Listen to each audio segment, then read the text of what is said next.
Olá você, telespectadora, olá você, telespectador da TV Cultura. A partir de agora, Opinião Litoral, edição desta quarta-feira. Benjamin Rodrigues Lopes, médico, Marcelo Pavão, advogado, jornalista, comentando as notícias com você. A primeira notícia que a gente vai comentar, a gente já falou desse assunto algumas vezes aqui, essa coisa de que um criminoso que assassina um policial, ele sobe de graduação dentro da organização a qual ele pertence no crime. Isso foi falado aqui informalmente mais de uma vez, aliás, muitas vezes, mas foi confirmado na prisão de um criminoso conhecido como NK, que há 5 anos, em Santos, se envolveu, Marcelo Pavão, na morte de um policial. Boa tarde. Boa tarde, Paulo. Boa tarde, Benjamin. Boa tarde a todo mundo que nos assiste. Paulo, mais uma vez, né, a gente vê criminoso, ele tem plano de carreira, né, ele tem escala de poder, aí ele é promovido, e enquanto isso, a sociedade desorganizada continua apenas a observar, né? Porque enquanto os criminosos, eles têm seus ídolos, seus líderes, né, seus heróis, entre aspas, nós continuamos com uma legislação capenga, furada, que não atinge o seu objetivo. A verdade é essa. A gente já falou isso aqui muitas vezes e vai continuar falando. Porque enquanto a legislação tiver uma fotografia de 83 anos, que é essa é a idade do Código Penal, nós não vamos atingir, porque hoje em dia o criminoso mandar abrir sigilo, está tudo em nome de laranja, de parentes, das pessoas que orbitam. Existem na internet carros, aviões, helicópteros, lanchas, fazendas. Então a legislação ela precisa avançar, ela precisa expoliar, ela precisa dar prejuízo ao crime. O crime não pode continuar valendo a pena.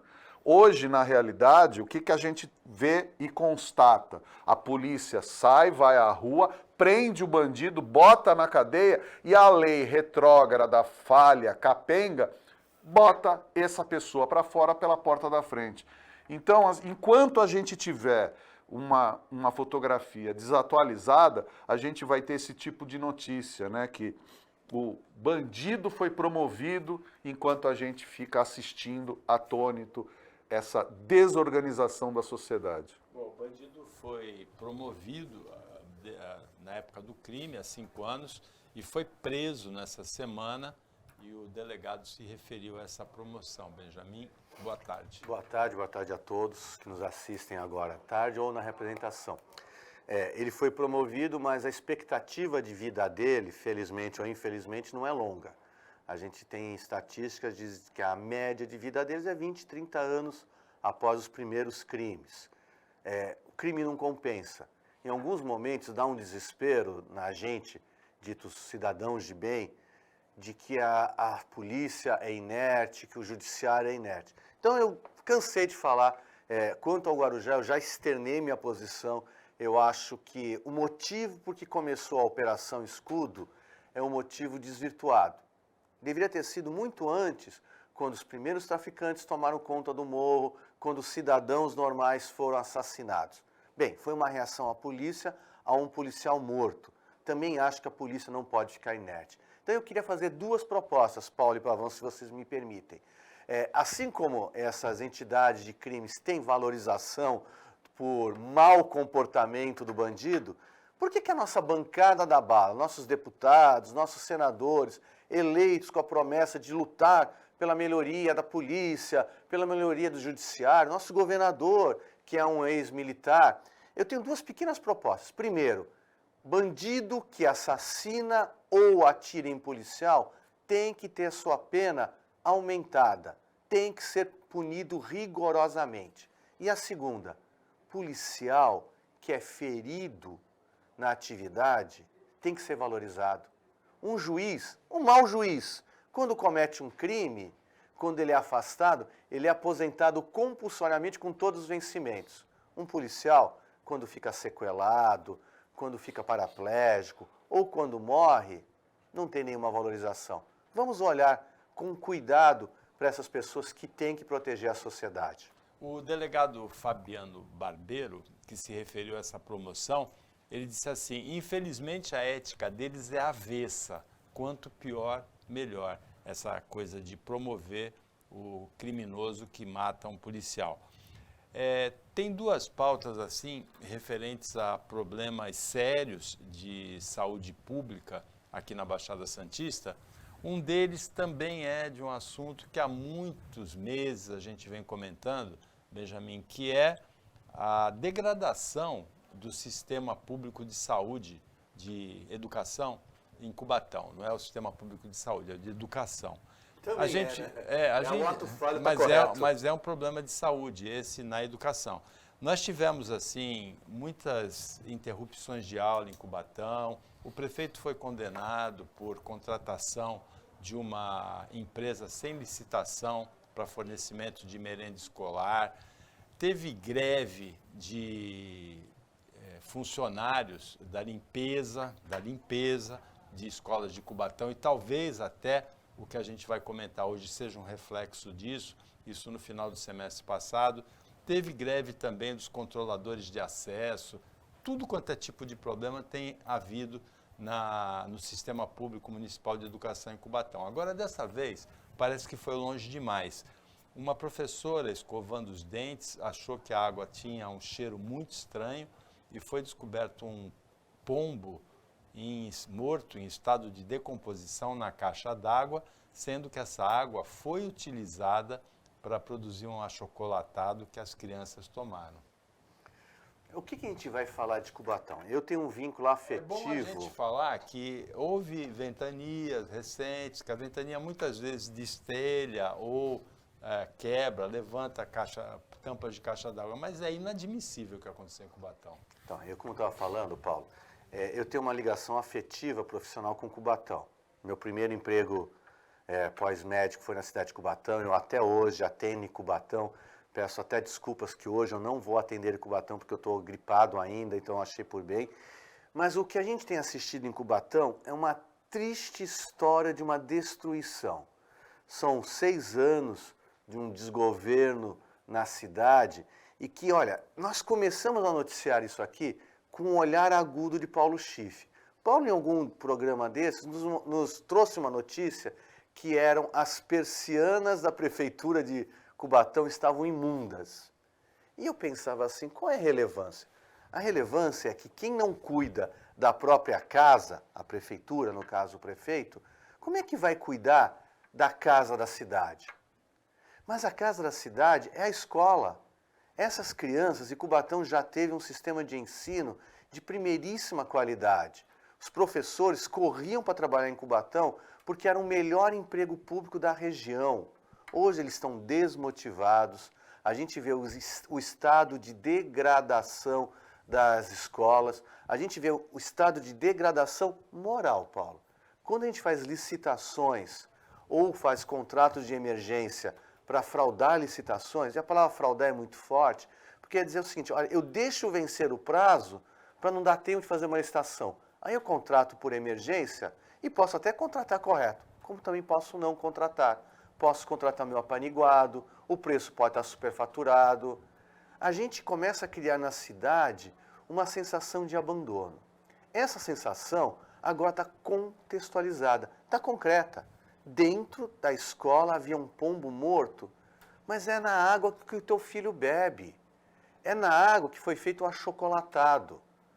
Tem ventania? Tem, mas também tem que ter manutenção. As escolas periodicamente têm que ser visualizadas. Eu acompanho vários grupos do WhatsApp com denúncias de escolas que estão abandonadas, muros caindo, a limpeza mal feita, as greves dos diversos tipos de profissionais que prestam serviço em Cubatão. Triste cidade. Talvez o grande erro sejam dos políticos que, ao fazer a lei do segundo turno, permitiram que um prefeito mal avaliado ganhasse a prefeitura com um pouco mais de 30% da votação. Triste cidade. Cubatão não tem segundo turno porque tem menos de 200 mil eleitores.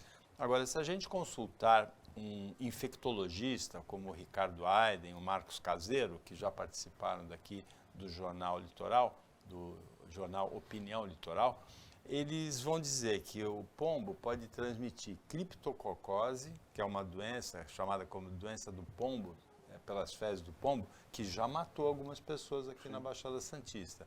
Histoplasmose, salmonelose, dermatites e infecções de pele, dermatites que são infecções de pele e alergias, né? Então, isso que aconteceu na Escola João Ramalho em Cubatão é extremamente grave.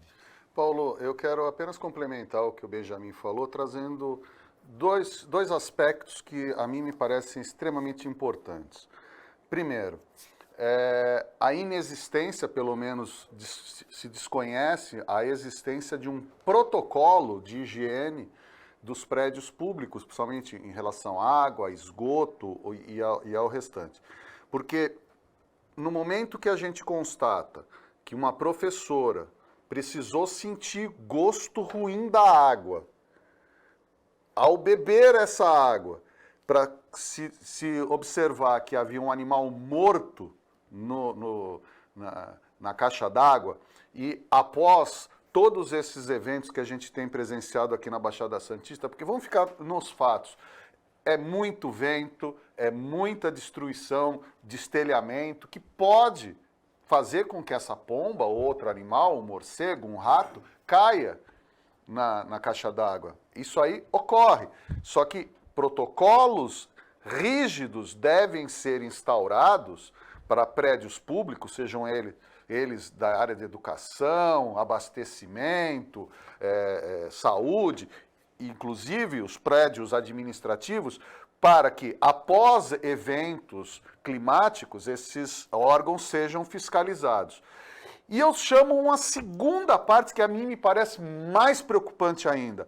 O que fazem os senhores e senhoras vereadores e vereadoras de Cubatão? Porque, não apenas de Cubatão, mas como de todas as cidades, a gente precisa lembrar que vereador é o legislativo do município e essas pessoas são eleitas para fiscalizar o executivo. Então, a gente está vendo aqui que uma professora tomou água podre, contaminada, que pode causar uma série de doenças. Nós temos a possibilidade das crianças terem sido infectadas e nós não temos conhecimento de um protocolo rígido ou sequer um protocolo da prefeitura e muito menos a ação dos vereadores. Então, só me resta aqui apelar aos moradores de Cubatão: pensem mais quando vocês forem votar, e em vez de ficar votando na pessoa que promete um atalho, um benefíciozinho, pensem na cidade. Ano que vem teremos eleição, seja quem for que vocês votem, mas pensem na cidade, não pensem apenas com o próprio umbigo. Porque o que a gente está falando aqui constantemente é uma desqualificação dos gestores da cidade. Isso não é um privilégio só de Cubatão. É um privilégio, entre aspas, de tudo que é cidade. As pessoas precisam, nós cidadãos e cidadãs, precisamos pensar na cidade. Quem é melhor para a cidade? E hoje, infelizmente, a gente constata que não se pensa, se elege pessoas ruins, incompetentes e que causam isso. Espero que façam exame médico em todas as crianças e professores para saber se não estão contaminados. Além da responsabilidade da Secretaria de Educação, da Prefeitura e dos vereadores, como disse o Pavão, tem o Ministério Público aí. Cadê o Ministério Público de Cubatão? A gente tem relatado coisas assim muito graves que têm acontecido em Cubatão e a gente não ouve falar da ação do Ministério Público. Em Santos também tem problema de saúde pública relacionado ao Aedes aegypti. A gente vai tratar disso depois do intervalo.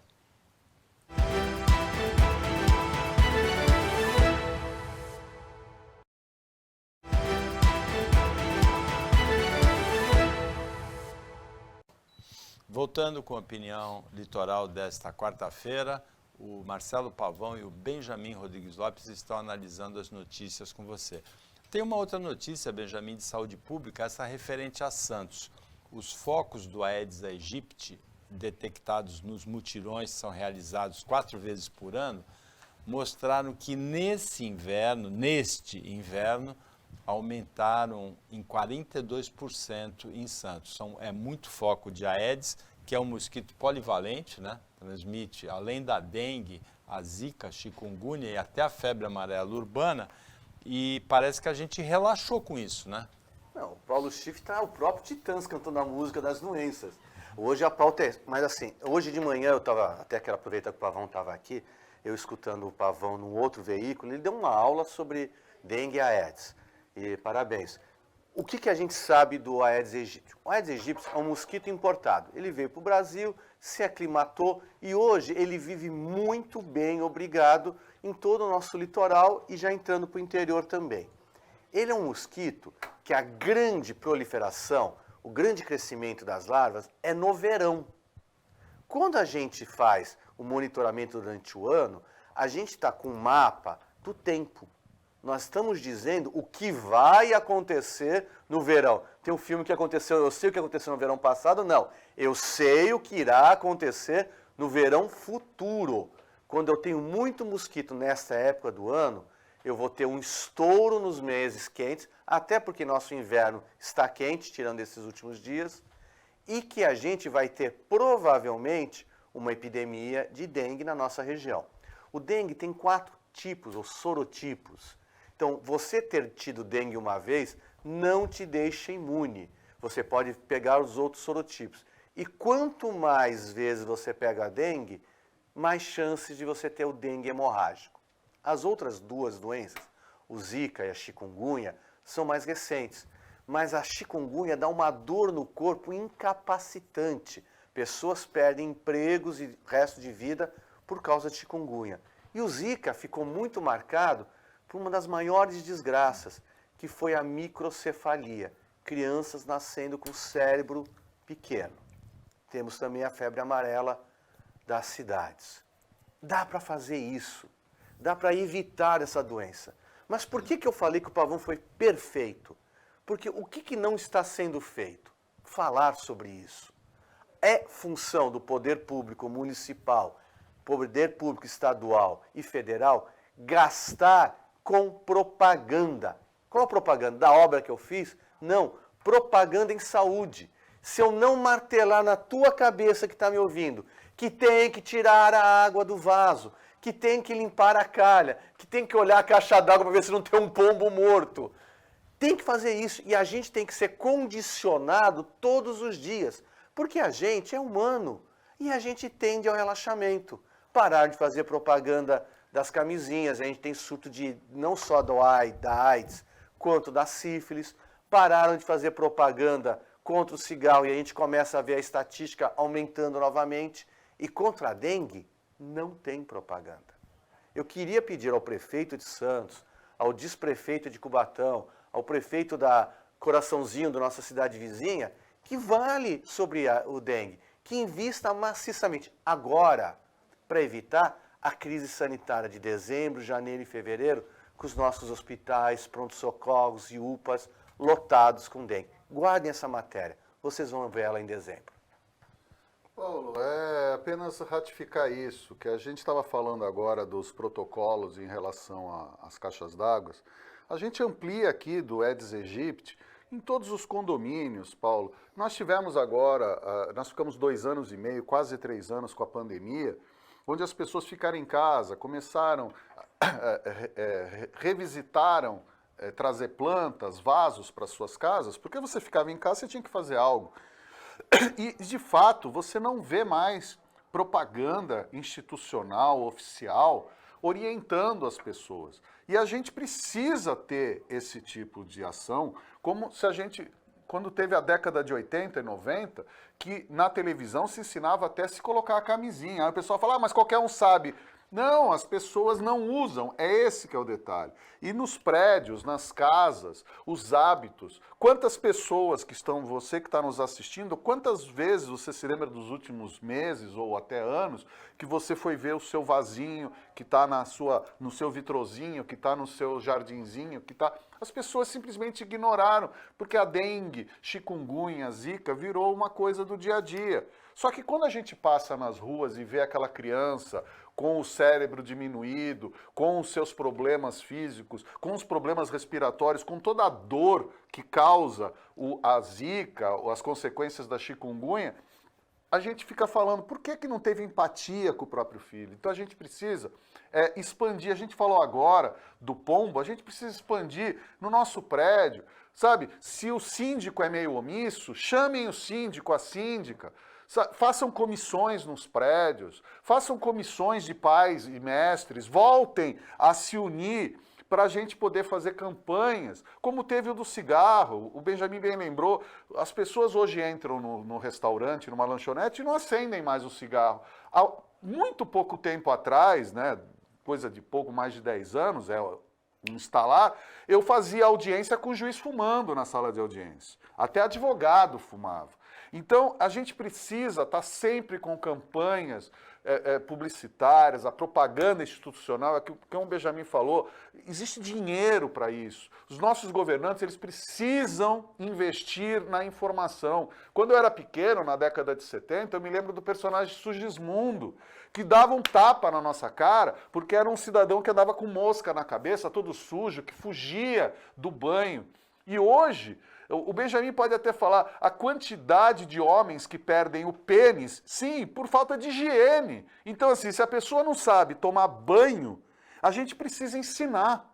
E os nossos governantes, eles estão distanciados da realidade, falando de um monte de coisas, menos do básico, daquela necessidade da saúde. E outra, a gente não pode esquecer que nós temos aqui em Santos a maior favela de palafitas do Brasil. Porque Santos a gente fala da Orla, olha que bonitinha a Orla do Guarujá. Pouca gente fala de Vicente de Carvalho, da área continental de São Vicente, das palafitas de Santos, das periferias. Esse pessoal não tem tablet, não tem Wi-Fi, não tem nada, ele precisa ser informado. Os agentes públicos precisam ir à casa deles para serem ensinados e lembrados para a saúde de todos. Então, senhores e senhoras prefeitos, vereadores, deputados, senadores, governadores e presidentes, por favor, olhem para o povo. O povo precisa dessa orientação. O Pavão tem razão, o programa de saúde de família, quando a gente comunitário de saúde vai na casa, é muito importante. Agora, Benjamin, existe uma vacina contra a dengue aprovada na Anvisa, Agência Nacional de Vigilância Sanitária, mas ainda depende de importação, a previsão é só para o ano que vem, o começo dessa vacina, ou até 2025, né? A Organização Mundial de Saúde é esperada uma manifestação dela sobre essa vacina para esse mês de setembro, que entra depois de amanhã. Que bom que você tocou nesse assunto. Deixa eu só fazer um apêndice que eu esqueci de falar. Tem 3 lugares na nossa cidade que tem que ser vistos: o porto, os cemitérios e os lugares abandonados. O porto é um dos grandes reservatórios de dengue. Pomini, que é o presidente da autoridade portuária, faça uma grande campanha, um arrastão no porto. Prefeito, as obras abandonadas, principalmente do VLT que não anda, são reservatórios, os cemitérios próprios e as casas abandonadas. Quanto à vacina, eu preciso lembrar o seguinte: tem uma diferença da vacina do Covid para a vacina da dengue. A vacina do Covid teve aporte milionário do mundo inteiro porque pegava todos os países, inclusive os ricos. A vacina da dengue, ela andou a passos mais lentos porque é de sul-americano ou de clima equatorial. Essa vacina não há uma decretação de pandemia, então os protocolos são mais rígidos, os tempos são diferentes para se aprovar uma vacina.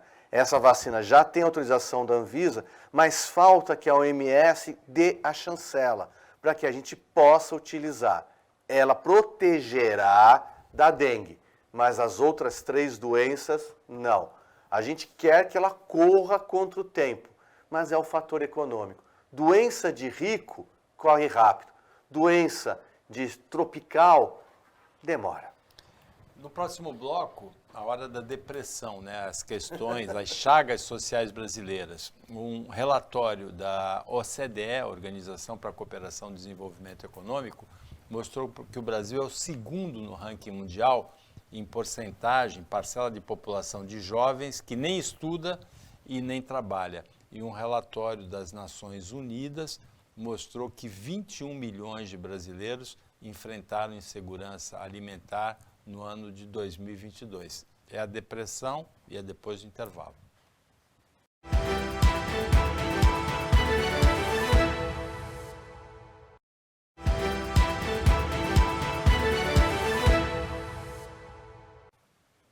Voltando para o último bloco do Opinião Litoral desta quarta-feira.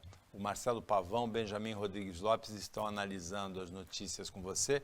E são duas notícias que a gente vai analisar agora, que não só preocupam pelo momento, mas que também ameaçam o futuro. Insegurança alimentar, a ONU aponta 21 milhões de brasileiros no ano passado, 2022. É um número controvertido. Há outras estatísticas para mais e para menos em relação a essa questão da insegurança alimentar do Brasil. Mas sejam 15, sejam 10, é uma situação gravíssima essa da fome, da insegurança alimentar.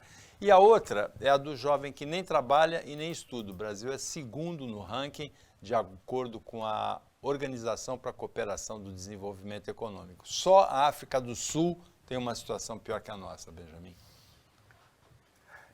Eu tento não falar mal do ex-governo, mas eu tenho que lembrar que o Brasil tinha saído do mapa da fome, tivemos uma pandemia em que o governo demorou muito para tomar medidas para que as pessoas tivessem uma sobrevida digna e nós estamos colhendo fruto.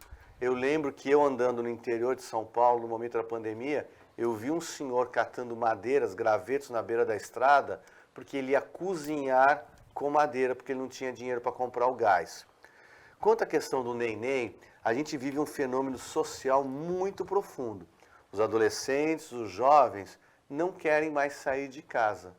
Eu lembro quando nós éramos crianças que o grande sonho era chegar da escola e ir para brincar na rua.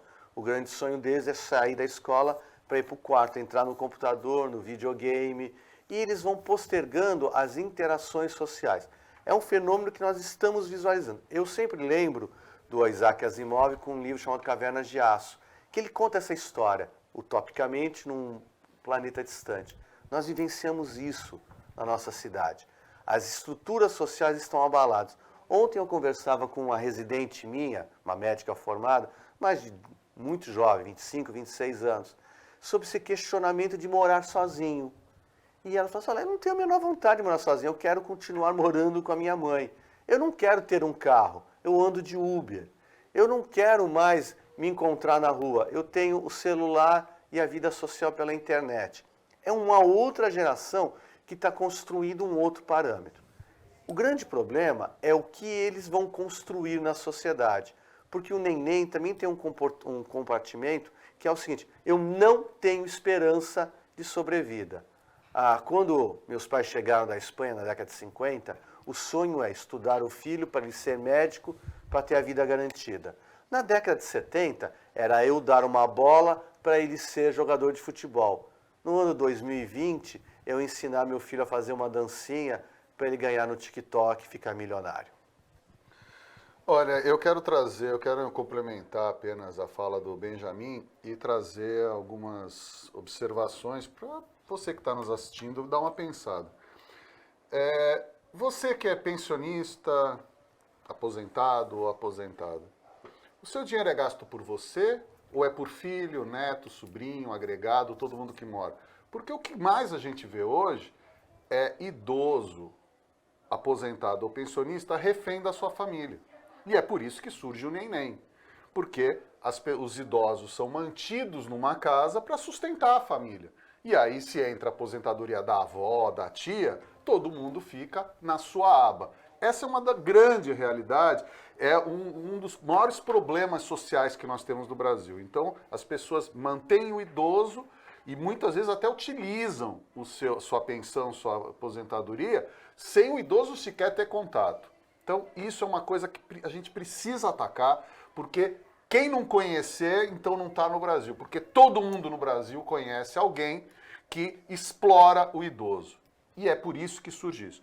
Além disso, nós temos isso que o Benjamin falou. As pessoas, há bastante tempo atrás, ficavam assim, não, eu quero estudar porque eu quero ter um emprego, eu quero ter minha casa, eu quero ter minha bicicleta, minha moto, meu carro, seja lá o que for. Hoje não, hoje a pessoa quer continuar na aba e há um grande problema, na minha opinião, em relação aos programas assistenciais dos governos, sejam eles federal, estaduais ou municipais.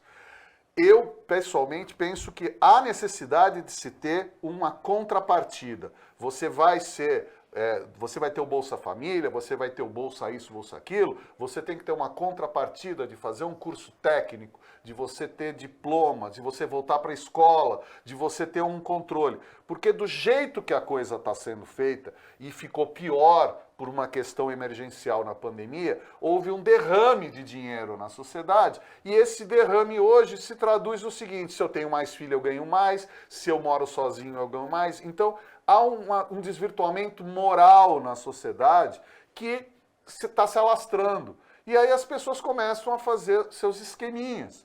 E é isso que a gente precisa atacar. Nós não podemos ter mais regimes, bolsas isso, bolsa aquilo, ad eternum, permanentemente. Há uma necessidade, porque você saindo dessa fragilidade social, você tem que dar lugar para outro. Infelizmente, o que a gente tem são pessoas que entram e fazem de tudo para não sair. E aí a gente precisa começar a atacar. Há pouco a gente falou das pessoas que a gente vota. Se a gente não pensar em quem vota, quem vai fazer lei, quem vai nos governar, e a gente ficar só como se fosse um time de futebol, e principalmente se a gente não começar a agir dentro da nossa casa para que as coisas voltem para o normal, não há governo, não há ideologia, não há partido político, não há santo que resolva se a gente não fizer a nossa parte. A produção de riquezas é na indústria, é na prestação de serviços. Não há dinheiro suficiente. Se não houver essa produção de riquezas, não vai haver dinheiro suficiente para aposentadorias e auxílios que mantenham o nível de vida, ainda que muito baixo, a qualidade de vida ainda que muito baixa da população brasileira.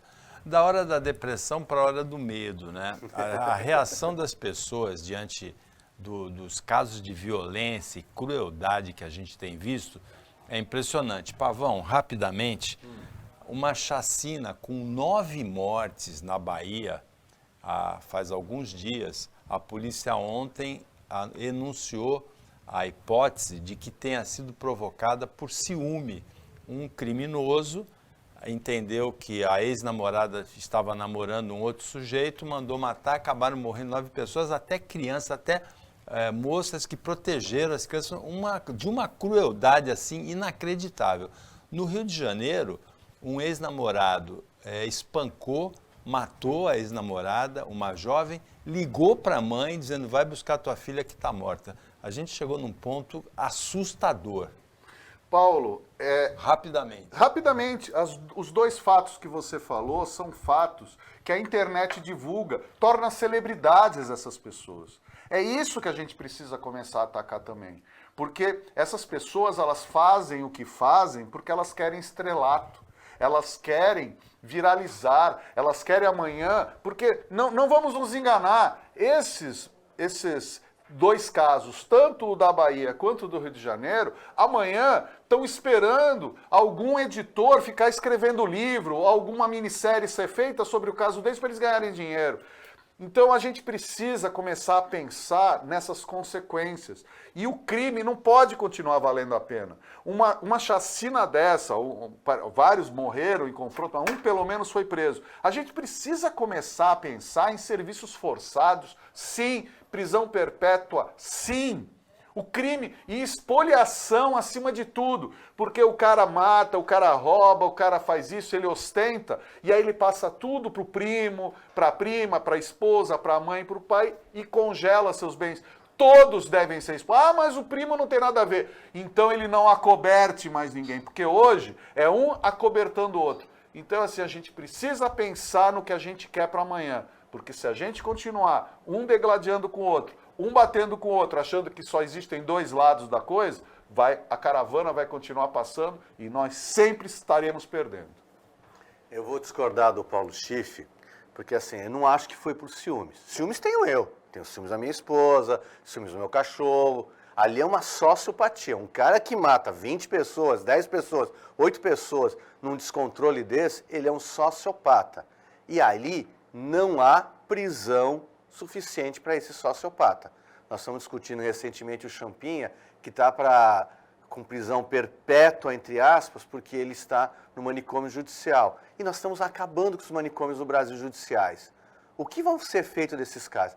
Uma pessoa que fez um crime desse não tem condições de viver em sociedade. A vida humana para ele não tem valor. Então, 1 ano, 20 anos ou 30 anos de cadeia, para ele não faz diferença, não lhe importa. Ele tem que ser excluído da sociedade. Ponto final. Tem um problema em Santos que mostra a influência na vida das pessoas, influência profunda, grave, dramática da falta de planejamento. O trânsito na Lemoa ficou insuportável para o caminhoneiro autônomo. Por quê? Ele ganha pelo frete. Se ele fica parado 1, 2, 3 horas num congestionamento, e é isso que tem acontecido na Lemoa, em Santos, ele não ganha nesse período. Tem um outro ponto que acontece no Porto, na temporada de cruzeiros, tem operação de trens na frente do terminal de passageiros. O motorista de Uber que ganha fixo pela corrida, como é que ele faz? Ele chega ali com o passageiro, fica parado na frente da operação de trens e não consegue entrar no terminal. Ele recusa ele recusa o passageiro, recusa a corrida. Então, hoje tem greve de caminhoneiro em Santos e uma das causas principais é essa, Benjamin.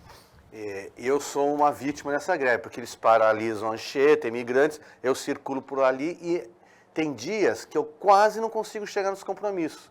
Na semana passada eu fiquei com medo de não conseguir vir ao programa, que a gente faz a gravação por volta de 11, 11 e pouquinho, e não tem condições. São milhares, e com exagero no numérico, de caminhões parados sem conseguir acessar. Não é exagero.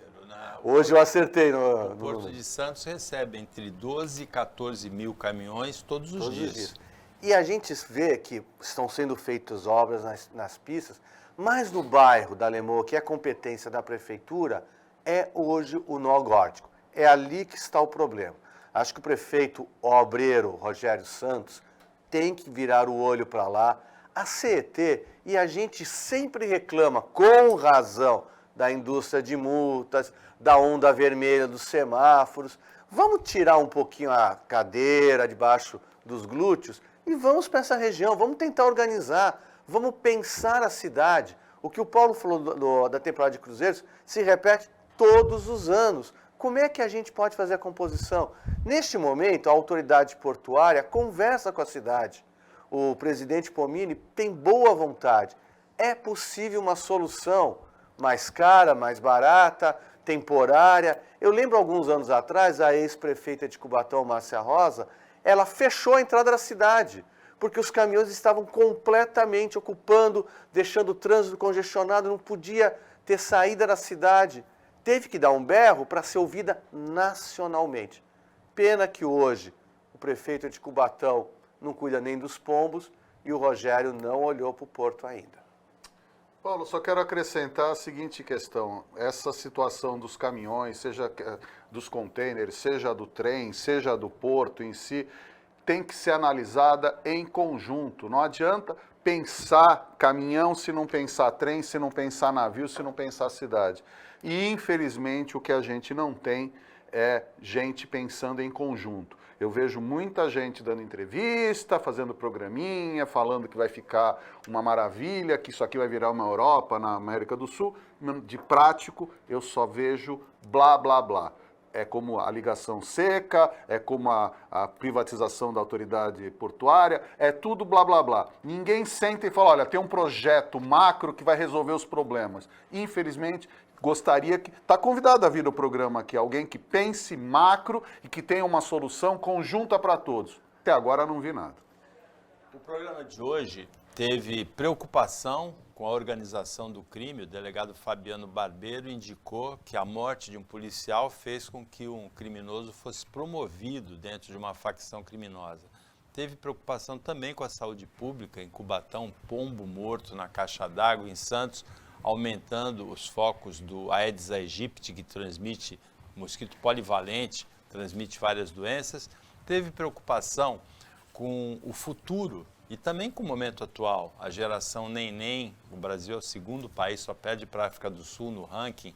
A fome, 21 milhões de pessoas nos números da ONU com insegurança alimentar.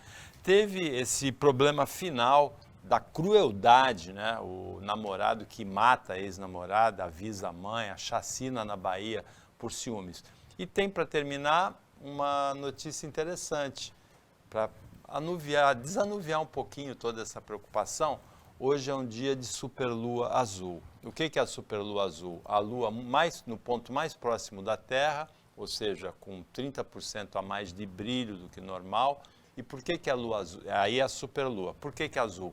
A segunda lua cheia do mês, agosto, nesse dia 30, hoje às 10h30 da noite, mais ou menos, tem a entrada da segunda lua cheia do mês, ela brilhando no céu. Infelizmente, para a maioria da população do Sul e do Sudeste, não vai ser visível por causa do acúmulo de nuvens. Vamos torcer um pouquinho para as nuvens, deem um refresco e que a gente possa ver a superlua azul hoje à noite. Azul é a camisa do Benjamin, que comentou hoje aqui as notícias com você, telespectadora, com você, telespectador. A caneta do Pavão. A gente agradece o trabalho da equipe técnica e de jornalismo do Sistema Costa Norte e agradece a você que acompanhou a gente mais essa edição. Até amanhã, nesse mesmo horário, depois do Jornal Litoral, e uma ótima quarta-feira, mesmo que você não consiga ver a superlua azul, uma ótima quarta-feira para você que você merece.